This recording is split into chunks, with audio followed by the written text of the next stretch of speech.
Welcome to the Girlfriend God Podcast, a podcast in search of and in service to the divine feminine, bringing you an equal mix of academic research and emotional spiritual experience. If you're watching on YouTube, be sure to like and subscribe and leave a comment.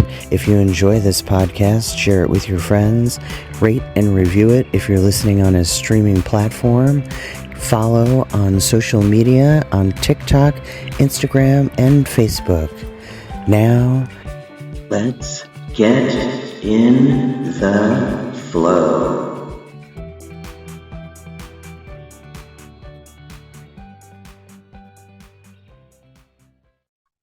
Today, welcome to the Girlfriend God. Today, I'm really pleased to welcome my good friend, Celeste Elliott, to the show. Celeste was born and raised in Northeast Ohio. She grew up in and around the metaphysical and spiritualist community. She studied mediumship in traditional development circles and workshops. She is a year-round resident of Lilydale and a registered medium on the grounds. In the off-season, she travels to serve churches. She teaches and demonstrates mediumship. You can join Celeste any Friday evening from November through June at 7 p.m. for an online development class through the Church of the Living Spirit, where she's also a member and a minister. Celeste has a blog talk radio show on Thursday mornings called Wake Up to Spirit. Celeste, I am so happy that I finally got you on the show. Just so our listeners know, so I met you as a medium. You were the first medium I've ever been to. I've been to psychics and tarot readers and rune readers and shamans, but you were the first like real live medium that I went to. Cindy and I were living in Pittsburgh. We spent a weekend in Erie, and we drove from Erie over to Lilydale. And just for the listeners, if you don't know what Lilydale is, look it up and you have to go. And we'll get into that. So, yeah. Celeste, welcome to the show. Oh, thank you. Please tell the guests all about what Lilydale is. Yeah, Lilydale is a spiritualist. Well, it started as a spiritualist camp. We are still technically a camp, but it is a whole town with permanent buildings and we've had permanent housing here since the 1880s. So we've been around a little while. And so to live here, you have to be a spiritualist. That does not mean that you have to practice mediumship or healing, just that you adhere to the philosophy of, and you belong to a spiritualist church. And we open our gates in the summer. And the off season, there are no gates, by the way. So people can come any time of year.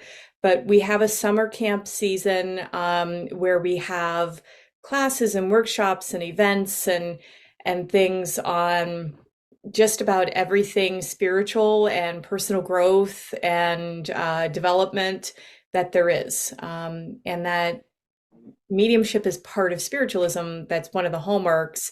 So we have 3 message services a day in the summer. So that's included. You come in the gate and you can go to those. You can go to our midday service. You can go to the healing temple twice a day. You can go sit by the lake. You can do everything or nothing. And that's a very popular summer series, right? I mean, people come from all over the world. Yes, they do. Yeah. It's one of those things where it's like a once in a lifetime trip for some people. We get people from Japan and the Scandinavian countries and Germany and Switzerland and all over South America as well. And it's just, we're really feel very honored because anybody who lives here we feel like we're a custodian of the energy and of the land for whoever is coming next. Right. So how long has Lilydale been there? How long has the town Yeah, I guess, yeah. How long has the town been there? Because Uh, it's what, like incorporated as a town? Is that how that works? well, yeah, we are considered a private town, and then we are within the town of Pomfret as well. Okay. So we've been here, I believe, 100, it's either 143 years or 144 years, which by American standards is a long time. Right. And when you say So, you're a private town, that means you have your own government, you have your own policing, you have your own, everything well, is insular, right? we take care of our own roads, and we have a town board. Um, so the president of our board is like the mayor, basically. Okay.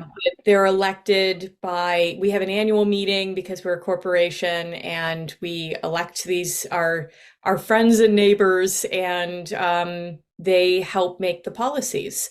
Right. And then our summer program is like our big fundraiser for the year. And we do online classes in the off season also, which might start to be in person as well now that the pandemic is Right. waned. Right. So, yeah.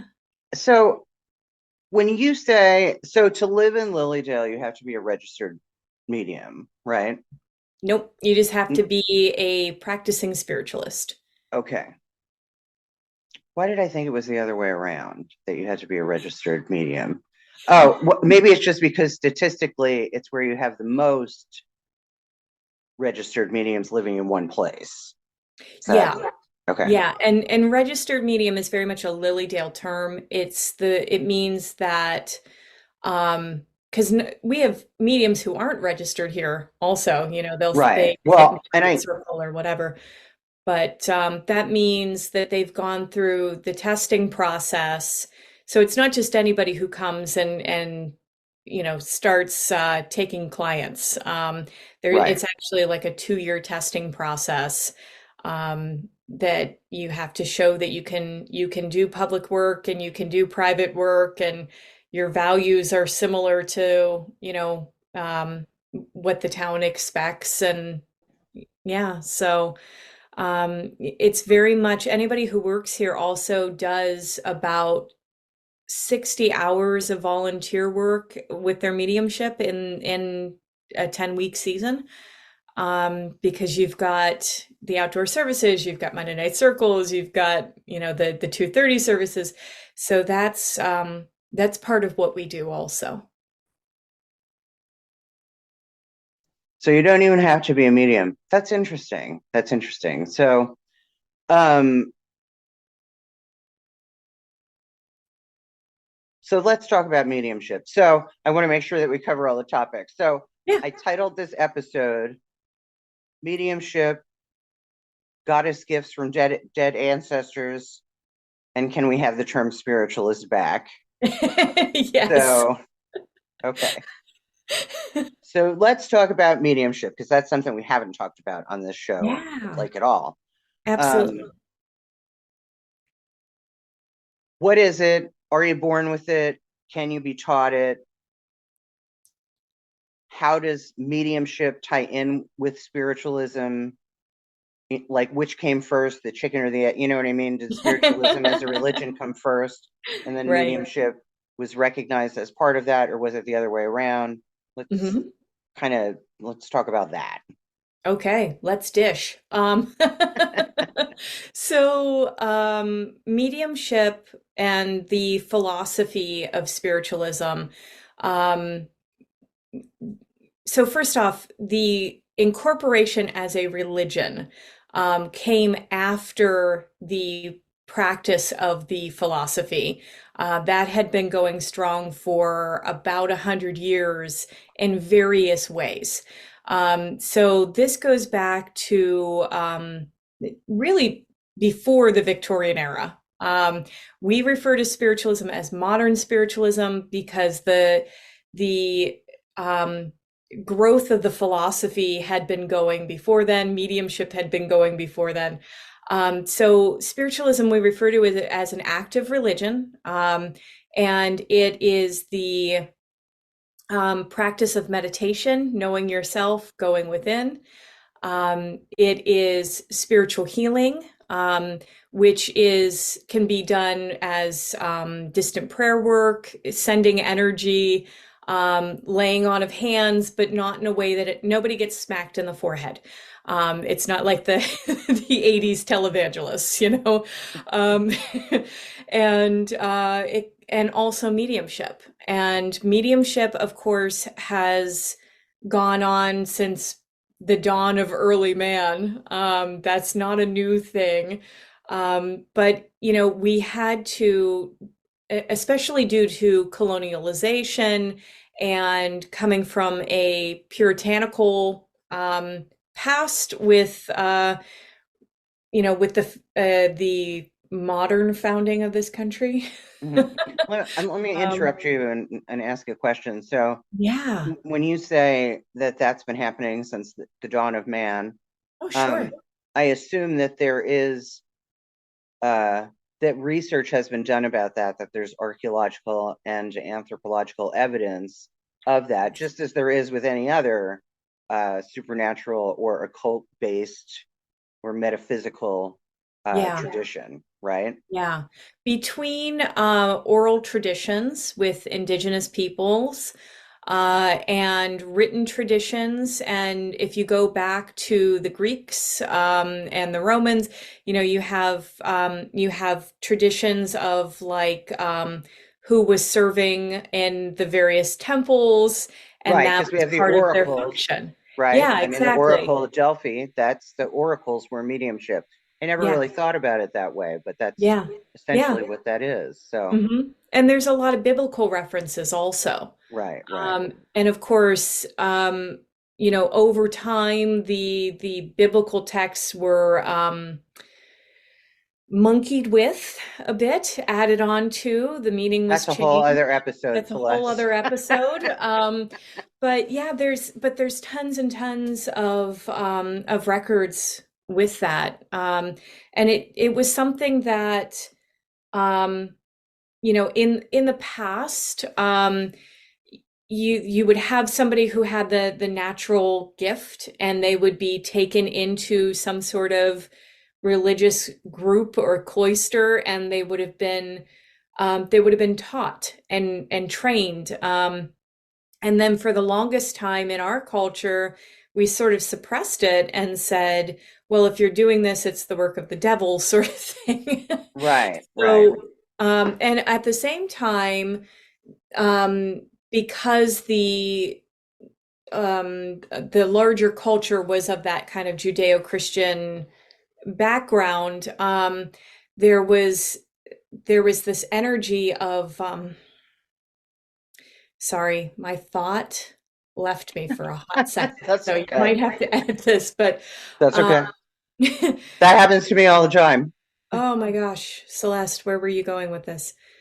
That's all Um, right. I got That's all it. right. I have other questions. Okay, I got it. So at the same time, there was this thought process of, you know, when somebody died, we would say, rest in peace, because it meant that you were supposed to go lay in your grave until the second coming, and which seems very dull to me, very boring. You know, so Indeed. the concept of the afterlife, that it exists, who got to go, what happened after, you know, so it kind of built to this place with the philosophy in mainstream culture where we were, you know, everybody had an afterlife. And, you know, but spiritualists don't believe in, you know, in a kind of judgment. It's like Right, part of the philosophy and what we feel from natural law is that you know, you're going to keep growing whether you have a physical body or not. right, You're going to understand things differently. So you might have no compassion for a particular situation when you were in the living, but from the spirit side, you get a whole different perspective. right, You know, right, it's you get to play the game tape over again and right, right. and study. So, and that's something that mediumship does is it allows you to continue those relationships. And that's really what the spirit world wants. They wouldn't be reaching out if they didn't still feel connected to us. Right. So they want to be heard, and that's why it's gone on since the beginning of time. So, our people that came before us, our friends, our family, people who have been in similar situations, they want to support us, Right. and they want to be recognized. Right. Um, so I am a believer that everybody has mediumship ability to some degree or another, and you can train it further. Some people should not, Right. Right. because emotionally, it's just not where they are in this lifetime, and there's nothing wrong with that. Right. Um, Well, you they know, say that's true about a lot of different kind of supernatural ability, like telekinesis and mhm. um communicating with people with our thoughts, right? That these are all Yeah, things that all humans are capable of, yeah, but they've been trained out of us from a very early oh, age, and all of these things absolutely. can be developed, like spoon bending and just all of that stuff, that we are all capable of all of these things. So you think that's true of mediumship as well? Yeah, and some people do come in a little more finely tuned than Right. others, you Right. know. Well, especially like you, if it's in your bloodline, Right. right? Yeah. And I think that just like some people are going to be, they have a whole family tradition of being able to grow flowers, and some people have black thumbs. It is what it is. That would be me. So it's, and that's okay. It's just a recognition of, you know, but I would encourage people, no matter what, to remain in contact and have that relationship with their loved ones. And that could mean just, if you are sitting and having a cup of tea, honor your people, put out an extra cup, and have a chat with grandma, tell her about your day and what your hopes are and how you think things are going and what you miss about her, and they will find ways to communicate back. Right. So that is a nice segue into the second part, which was goddess gifts from dead relatives. Because Yeah. first, I mean, I've only ever had that one or two, I think just one session with you. All your other sessions, your one-on-one sessions, have been with Cindy. But I did all those gallery readings with you Yeah. when I ran Moon and Fire. And every time, except for my initial meeting with you, all the gallery readings, all the ancestors that came through were men, which I thought, which we thought was very interesting, Very. given my Yeah. whole trajectory of goddess worship and the divine feminine, but all these Yeah. ancestors were men. So that was interesting. But the gallery reading were whatever relative, and they were always relatives I didn't know, Mm. always. Yeah. Um, but the gallery reading where whatever uncle or whatever came in and said, I'm the one that gave you the antlers, that was like my profound moment of realizing that part of what is within me that I think my ancestors want to tell me. And of course, I've had several experiences on my own since then. Um, that I think one of the things that people don't realize that they can get from going to see a medium is information about their spiritual lineage, Yes. right? Yeah. Because so many of us are seekers and we don't understand why inherently we are drawn to one thing or another. Yeah.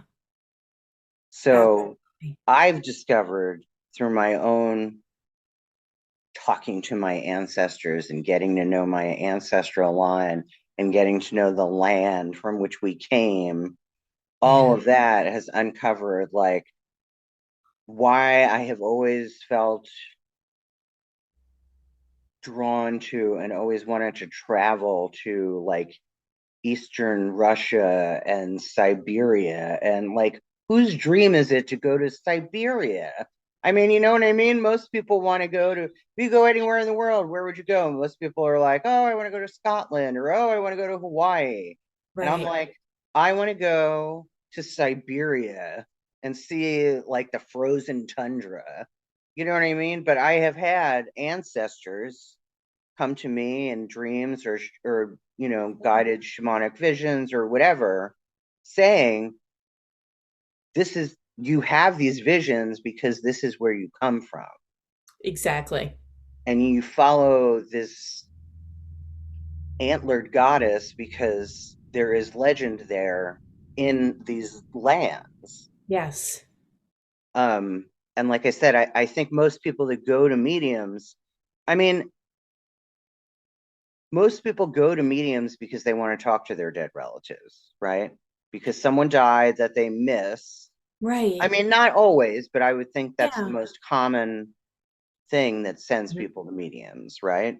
Yes. Unless they have a real misunderstanding, because some people will come in and they think that it's going to be just a psychic session. Um, Okay, and or they want their people to tell them what to do. right, And 9 times out of 10, this I find that the spirit world does not want to make your choices for you. They right, want to support you in making your choices. Now, the 10th time might be, hey, so and so just passed. We don't know what to do with any of their stuff because we know that they had intentions, but we don't know what those intentions were. right. So that's different, because that's their business. But um, mostly it's about, learning and discovering parts of yourself that, what is the saying? Every time an old person dies, a library burns down. Um, I've not heard that before, but yeah, it makes sense. yeah, and I don't remember what culture that comes from, but in a way, it's like, but there was a digital archive you can still reach Right, that you can right. still reach into, and Well, and other people come to you like I did, right? Like I didn't necessarily have a particular person in mind. I was open to hearing from yeah, whoever. And and the first time I did get the woman, I got the aunt, I got the stand-in mom who met oh, needs for me that my own mother didn't meet. right, Um, and that was profound and that was powerful. And I have talked to her a lot, since then, because she was also the black sheep of the family. So, we had a lot in common. yeah, but But that's the thing, I've taken that. I mean, I've gone really far with that, yeah, talking to my ancestors and using that knowledge and making connections between that and the spiritual drive that I have, because there's so much.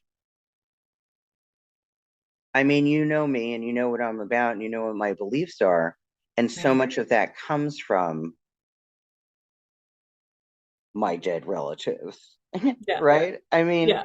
I mean, Celeste, my goddess, my mother comes from a family of four sisters, Hmm.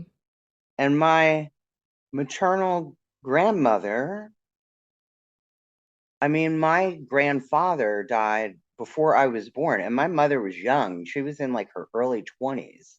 So my mother was raised by a single mother, and my mother's mother had sisters. And like there's Yeah. all this divine feminine energy in my matrilineal line, and I assume that Yes. that's a trend that continues the further back it goes, probably all the way to Siberia, Yeah, exactly. right? Yeah. Um, So, it's really interesting because I think when you bring up the concept of black sheep, that's really important because I find that black sheep, in the living or in spirit, are usually the ones that are trying to like help the family lineage to move on from something, heal from some pattern. It's like a totally different perspective. They're not going to go with the flow, but that's not Right. necessarily a bad thing, you Right. know, versus being anti-anti, which is just like, some people just, they come in raging and it takes them a long time to kind of go, "Oh, I'm okay. It's all right. I'm allowed to be comfortable. I'm allowed to be Right. happy." Right. So, So, so since I knew I was going to talk to you today, I've been trying to reconcile my beliefs with, because I do believe in what you do, and I believe that my ancestors have talked to me through you, but I also believe that they don't stay there in that place in that afterlife. Like yeah. because I believe that the soul then comes back again in another Mhm. human body. So, but they must be able to then be in two places at once, right? Actually, In their yes. new body, living another human life, and in the afterlife, being able to talk to me when I call upon them, right? Because Yeah, yeah, because I believe that the soul is eternal, right? We've lived right, thousands of lives or hundreds of right. lives at least, and but I also believe, and a lot of my beliefs come from the training that I went through when I became a past life regression hypnotist. Sure. I think at some point in the in between place, we get to choose Hmm. whether we come back Yeah, or we go do something else. right, Like we can go be somebody's spirit guide right. or go to a different realm or Exactly. plane of existence or alternate reality or whatever. Right. Why most of us choose to keep coming back, I have no idea. Um, I blame the coffee. I Um, guess, well, yeah, I mean, I guess because it's fun, but yeah. So I guess it's that's a it. very We, hard plane of reality yeah, that we're on. And yet there seems to be a waiting list at the same time, right, because it's a very unique experience. And I think, it's sort of like, why would anybody sign up for accelerated learning? Or why would anybody right, sign up for an right, immersion course? It's very difficult, but you get a lot out of it. And to your point about time, you're absolutely right. And as a Doctor Who fan, I would say it's all timey-wimey. So the personality can be available to have a conversation as you would best remember them, right, right? right, right, But also bringing that bit of knowledge forward in whatever growth they've had from the spirit side. right, Um, but yeah, they might also be a man living at the same time in Australia. They might also be a indigenous person in Brazil in 1422.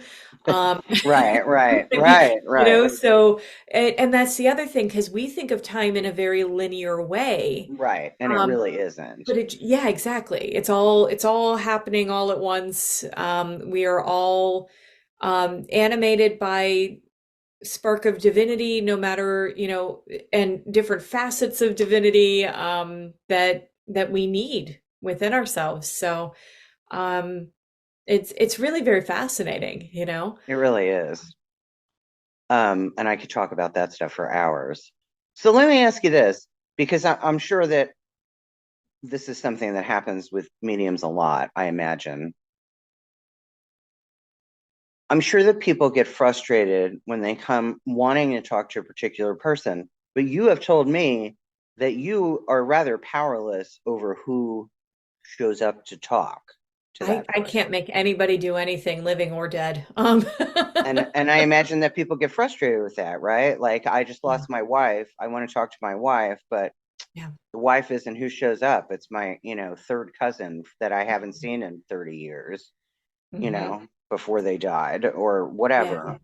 So what I do in those situations, at this point in my practice, I will, because they might not show up for a variety of reasons. They might not show up because they don't feel the person in the living is healed enough. They're afraid they'll make the grief worse.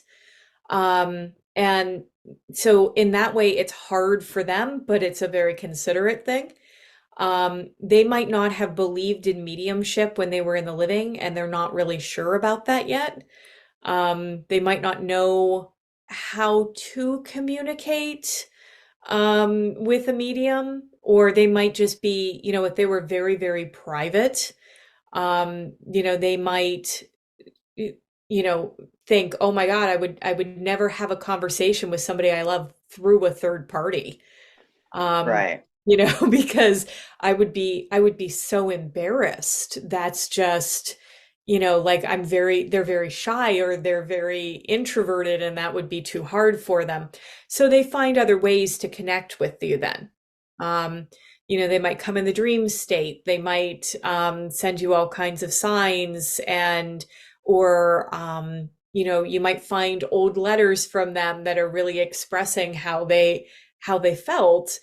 um, but what I do Well, now in and order to, and sometimes they'll tell you what they're going to do when they do show up, because with yes, Cindy, her uncle told her about the lights and the flickering lights, yes, and after her last session with you, that happened in our house often for like a week after she had a session with you.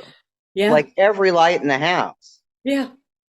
They're really good at manipulating electrical things. Yeah. They're very good at manipulating radio waves, which is very But who listens to interesting. the radio anymore? They're going to have to find a different way. Oh, no, no, no. Anything that has speakers Oh, I works see with what you're radio waves. saying. That includes cell phones. That includes computer speakers. That includes all kinds of things. Oh, okay. So they're really, and as we have more modern people, techie people passing, they're teaching other people on the spirit side how to work with these more modern devices also, you know? It's cool. I think so. So I'm very interested in what some people are up to over there, the really brilliant minds like the Feinsteins and, the Einsteins and the because Tesla, of course. Right, You right. never know. But So did they, once they're there, wherever there is, yeah. do they need to learn how to communicate through you? Sometimes, yes. Sometimes they just know. They remember from being on the spirit side before, um, and they've retained that knowledge. Sometimes they will show up a little bit early and kind of like stand in the corner while other people are having their session. And I'm like, "Are you with this group?" And they're like, "I'm just observing. I'll be here next week." And I'm like, cool, come back with your living people. Um, sometimes, they work with my guides. I will have so they'll try to express themselves, and my guides will kind of help them to work through that. Um, they kind of need that translator. They need someone to hold their hand. Sometimes because I find that in spirit, nobody travels alone. Oh, So you may have one main communicator for an entire half an hour, but the reality is there's 20 people, and just this one guy is like, I'm the one they nominated to do all the talking.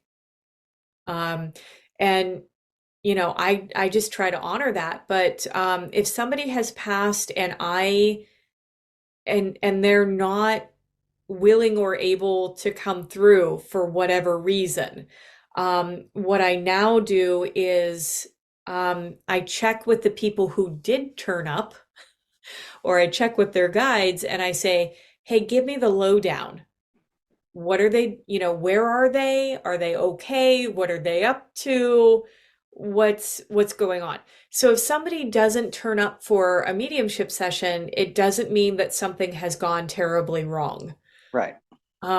Whereas people who come to see me from other cultures, if I bring through their relatives, they're thinking something um, has gone terribly wrong. Whereas I would think of that smoothly, because in their, Buddhist, Hindu, whatever, that they expect that immediate reincarnation.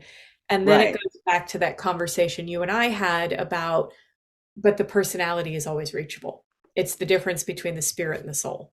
So, Right. Right. The difference between that's a good way to put it. The difference between the spirit and the soul. yeah. Okay, so let's talk about language. Yes. There seems to be a trend lately in the spiritual community Yeah. that people are using spiritualist as a general term. People that don't want to call themselves witches or Right. pagans and just want to define themselves as spiritual people have Right. adopted the term spiritualist. I Yeah. think unknowingly, Yes. right? Not realizing that spiritualist is in fact a term that describes a religion, Yes. right? Yeah. What do you do about that? Um, I had a lady tell me off about a year and a half ago Oh, because I was saying, we are a unique tradition, so that's like I would consider that a kind of spiritual appropriation if you're using the term and you know that it's a religion right. and you're just kind of doing it anyway. Yeah, yeah, yeah, Because it is, we have our own philosophy, we have our own traditions, we have our own um, practices and songs and things, and um, so that it was not originally intended to be a religion. It was originally just intended to be a philosophy that right, showed, and with the mediumship aspect, it showed um, evidence of the continuation of life after death. I right, cannot say that um, it proves anything, um, you know, but right, uh, but it shows evidence. Um, and the term spiritualism came from a gentleman by the name of Andrew Jackson Davis, who said, "If you must call us anything, call it spiritualism because it's the study of spirit." They wanted right, to know what happens in the afterlife, um, and it kind of it's very interesting because it's like I see the metaphysical community, the New Age movement, swallowed pieces of traditions, um, yes, and without giving credit to those traditions, and it became more shallow, you know. And I find that it is, there's going to be open traditions, there's going to be closed traditions in different situations. right, There are no closed practices in spiritualism. As long as you are showing, um, there's really, it's just, we have a kind of a list of principles, but it's not like if you're not following that, we're going to excommunicate you. It's like right, it's your journey. Study natural law, try to be a good person. These are the general things. So I can right, see where people would think it's very loosey-goosey, and they could but there really is more to it that is defined than undefined. Um, Right. yeah. So, um, because you read tarot cards doesn't make you a spiritualist. Right. Right. Right. And like I said, it's unfortunate because I think it's, they just don't know. Exactly. Yeah. And Right. it's also not slang for anybody who does mediumship. Um, Right. which is, because again, there is this philosophy behind it. There is that's the foundation. Um, So yeah, you can't just call yourself a spiritualist if you right. do mediumship. Yeah. And I They're see that not they're not synonymous. exactly. Yeah. And 10 years ago, I sat on a committee for marketing for the community for our summer program, and we were saying, this is a real problem because nobody knows the term spiritualist. Well, now we're kicking ourselves because they know the Right, right, term, but not what it means. So now right. we got to get the definition out there. Um, so, Yeah. I guess that is the way to combat that, right? Is to yeah, educate. Is right. to And educate. because my brain is very literal and I will question and I will overthink. So when I see people on TikTok or Facebook or whatever social media, if they're using the term, I will generally ask them, um, is that, do you mean the religion and philosophy, or do you mean in those kind of vague woo-woo terms?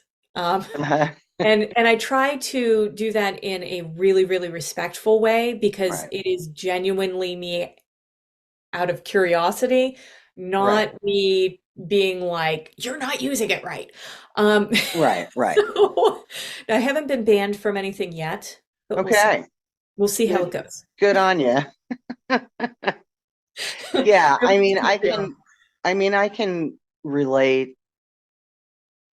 I mean, my situation is a little different just because I feel like terms get so overused, they lose their meaning. Like I Yeah, feel that way about the word goddess, right. right? Because it's been so co-opted by wellness and self-improvement Yeah. and like especially by yoga. I don't know. I got this real resentment with yoga because there's a lot of goddess talk in yoga Right. and the goddess whatever yoga retreat and you know Yeah. what I mean? Like it's not just a Yeah. marketing descriptor. It's Right. the you know what I mean? To me that feels I don't know. Yeah. Like I take offense to that. I'm like, It's there are real people out here in the world who practice a goddess religion, even though we have right. no official religion. Although, Celeste, I am working on that. There you go. Yeah. The only reason that spiritualism is a registered world religion is because the mediums, people kept trying to arrest mediums on old fortune telling laws from way, way back. Hmm. And so to have it recognized as a part of your religion and your belief system meant you couldn't just haul somebody off for, talking to grandma. Um, Right, right, so it also probably, they were using also mental health laws against the mediums in the 1800s. right. And asylums in those times were really bad, scary places. Yeah, And you did not want to be in there if you didn't, right, right. because yeah, um, an ice bath is not gonna help you stop seeing, your Aunt Mabel. So, so that's a thing. But Yeah, yeah, I think that it gives people an understanding of, no, this is a serious thing to me, rather than right. it being vague and undefined and able to be co-opted, I want to say. Right, right, right. So, Yeah, like I made a post not that long ago about just about that, I mean, I understand what they mean when they use the phrase find the goddess finding the goddess within. right. And that's about a feminist perspective, and that's about self-empowerment. And I'm all about that. I mean, you know me, Celeste. I am a champion for women. I love women and I support women, and I think women do need to raise themselves up, and I even support women in their anger. We should be angry. You know what I Yeah. mean? But They're so you lucky know, on equality rather than to just take over. And I no, I think think we the should take fear. over. I'm on Yeah. board with that. Um, but Yeah. I mean, I actually worship my goddess, Yeah. and I am deeply religious and reverent Yeah. about it. So I just want to tell the find the goddess within people, yes, you have an inner goddess, but you also have a goddess, and you should probably, occasionally remember that and Right. remember where it is your power comes from. Yeah. And that's big, you know. Um, I think that if we look kind of sociologically, um, it came out of that repression of anything divine feminine, but now we have to restore it to its rightful place, as you were talking about. Right. Right. Yeah, and that is Like important, you can't get all empowered and then forget about the goddess, right? right? Well, and the other thing with Western yoga is it came from a Hindu tradition, and Right. they're not honoring that for the most part, you Right. know. And that's and I have been guilty of that, and I will own that, because I've taken the meditation portion of it without necessarily um, attributing or trying to connect with the gods of that tradition, Right. um, gods and goddesses, I should say. So, you know, uh, because it was so mass marketed in the 90s and 2000s and today in that way. And I think that's also everything with cultural and spiritual appropriation versus appreciation is I think the next part of the conversation that is coming in our Right. culture. And I think that can only be a really, really good thing. Right. Right. Yeah. Yeah, that gives me hope that is the next conversation. Yeah.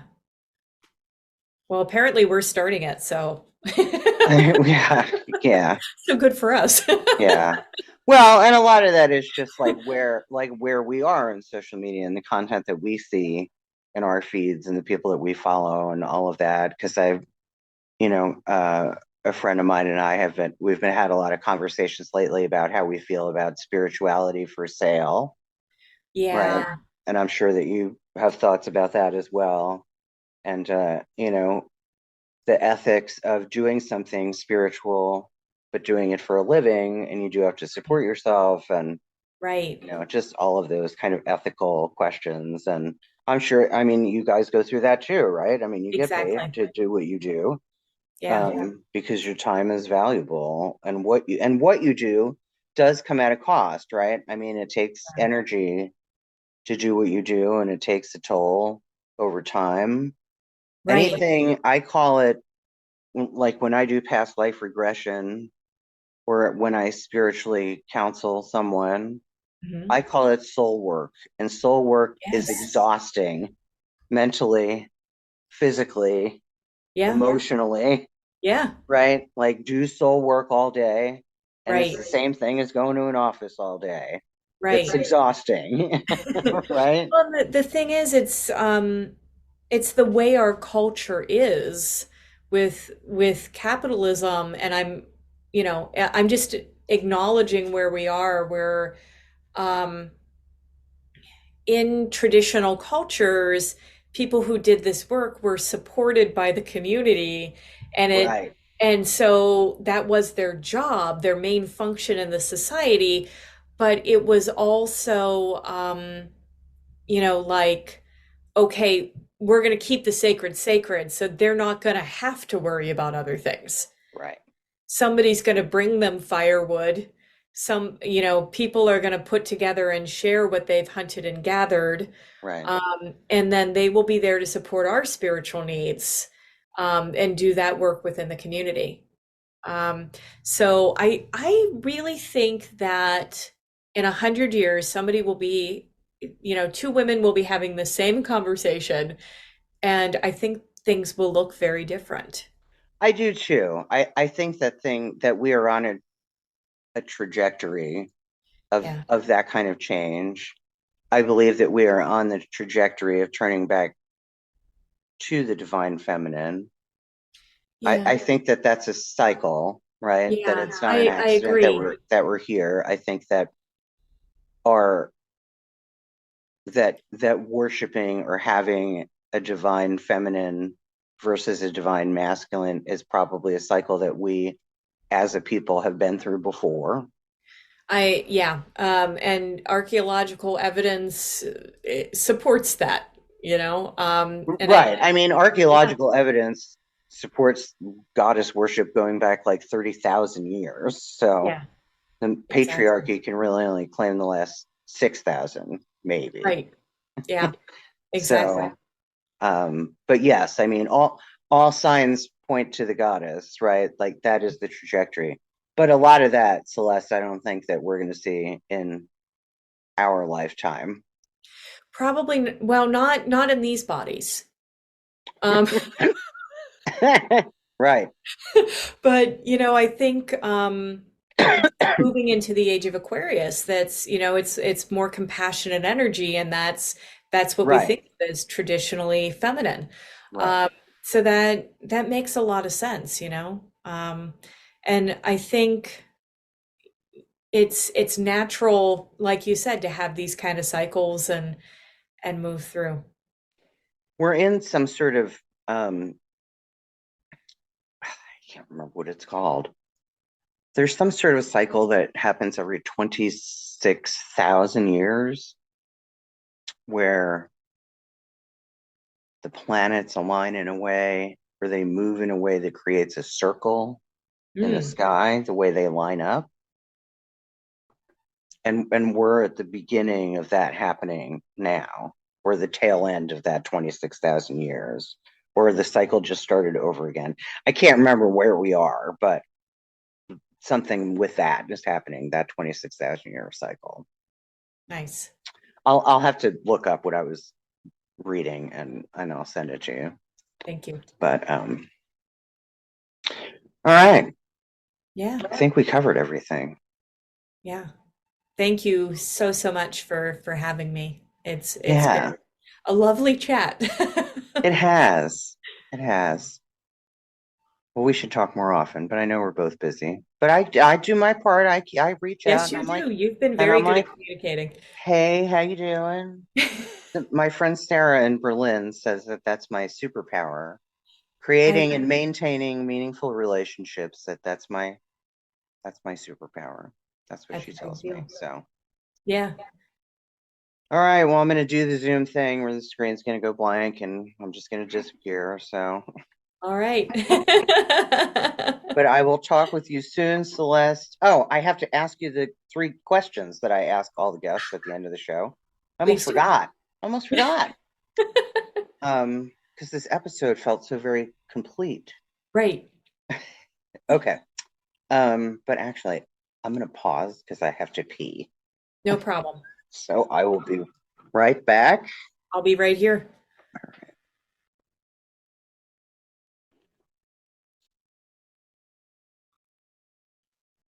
So is everything all right? Yeah, everything's fine. It's just moving stuff around for him, where he's going to dialysis, and yeah. So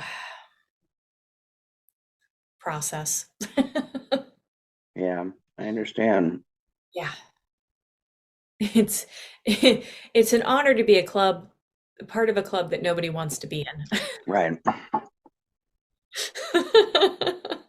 Yeah. Right. Brush the crumbs off my chest. Okay. So I ask all the guests the same three questions at the end of the show.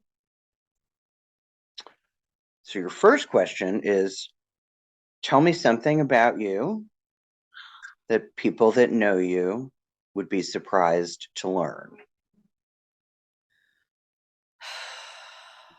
Something about me that people that know me would be surprised. Yes. Um, so that goes, I want to joke with you that that goes into secret single behavior. Um, because I'm really very um I'm fairly introverted, but with people that I know, like I'm very much an open book. Right. Um, but probably that I have a section of my upstairs hallway that I now refer to as the sock graveyard. And I can now never find my socks because I now have a puppy and he thinks socks, clean or dirty, are like the best thing in the whole world. Um, so nobody's been upstairs to know that I have a sock graveyard. Okay. hmm What is your current favorite movie or your current favorite television series? Most people go for the television series. Yeah. I should just change that question and just ask about the television series because everybody has one. Well, you know what? It's sort of I love Korean television. Um Okay. um and there's one that's actually very popular in the US called The Incredible Attorney Woo. I've heard And of that. yeah, it's really good. So I'm waiting for the next series to come out on that, year two. But I'm a huge Doctor Who fan, so I'm waiting for that as well. Okay. Yeah. Okay. The good thing And I'm busy during the summer. I'm occupied. Otherwise, right, right. yeah. Okay. And if your life were a movie, what would the theme song on the soundtrack be? Oh my goodness. In my fantasy world, it would be something by David Bowie. Um, Okay. but in reality, it would probably be a jazz flute because it's just a little bit all over the place.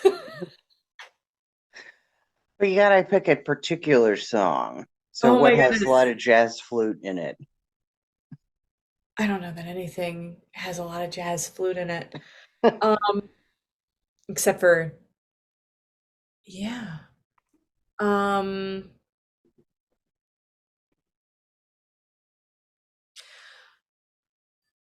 I don't know. This feels impossible to me. That's so funny. Um, I how about um okay. I'm I'm going to I'm going to pick my I probably the Immigrant Song by Led Zeppelin. How about that? Okay. Because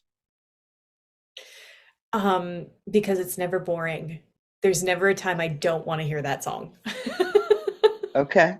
Okay. And that's your life. Never boring. Never boring. Yeah. And really, um, I do love that song. yeah, and I And think most and people and can that relate part to that in song. upstate New York can be the land of the ice and snow. Oh, yeah. Yeah, For sure. exactly. Yeah. That is very much what I feel like, you know. It's like it's always an adventure. It's always stepping out of my comfort zone. So I think a lot of people can relate to that one, but I think that's a really good one. That's So, fabulous. I love that song. So I'm working on putting together. I had a public playlist, but it was only on Spotify. So I'm updating it with all the answers from. I have all the answers from all of the guests in a public Spotify and iTunes playlist. So after this season, I'll update it with all the answers from season 3. And it is great. a very eclectic mix, as you can imagine. Yeah. I Oh my have goodness. everything from bands I've never heard of to the Imperial Death March, from the Star Wars soundtrack to Yeah, I Will Survive by Gloria Gaynor. Yeah, it's a fabulous playlist. So that is a great playlist. I'll let you know when that's finished, and I'll send you a link to it. Beautiful. It's Celeste. Well, this has been a lot of fun. Yeah, thank I will you. talk Thank you. to you soon. Okay. But until then, as always, may the peace and the love of the goddess be with you. Thank you. All right. Talk soon. Okay. Bye. Thanks for watching The Girlfriend God on YouTube. If you enjoy this podcast, the best way you can support it is to like it, follow it, leave comments on the page, rate it, review it, share it with your friends. But most of all, subscribe to this channel. And if you want more of The Girlfriend God, you can find The Girlfriend God on social media on Facebook, Instagram, and TikTok. Thanks again for watching.